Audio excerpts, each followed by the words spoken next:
最近这条野呢，是因为人工生殖法安尼讨论甲真热，各教民甲家长团体是呼吁政府应该爱大声来解决这人工生殖法的医疗风险。即马这台湾新生儿的死亡率呢，已经是日本甲韩国的2倍叫3倍啊。人工生殖也是讲早产的这风险呢，也比这自然有生的搁较加2.4倍。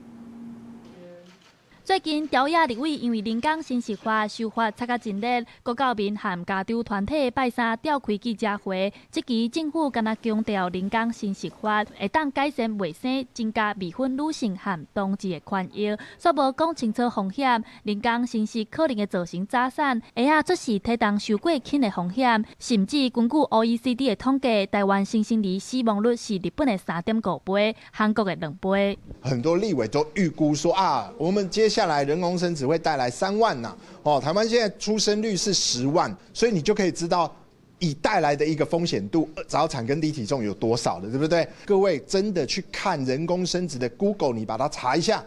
没有一个人能告诉你相关的风险，这些其实该讲而不讲，所以我们家长团体其实颇忧心。各教民警告讲，若是一直扩大人工生殖，恐惊会造成医疗健保甲特教资源的负担。由新生儿科医生指出，人工生殖法的风险比自然有生的风险更较悬。数字已经显示出来，台湾新生儿的健康在倒退路，人工生殖早产的风险比自然有生加出来2.4倍。人工生殖出来的孩子其实蛮容易就是早产低体重啊，就算是36周。 出生的孩子，他没有用过呼吸器，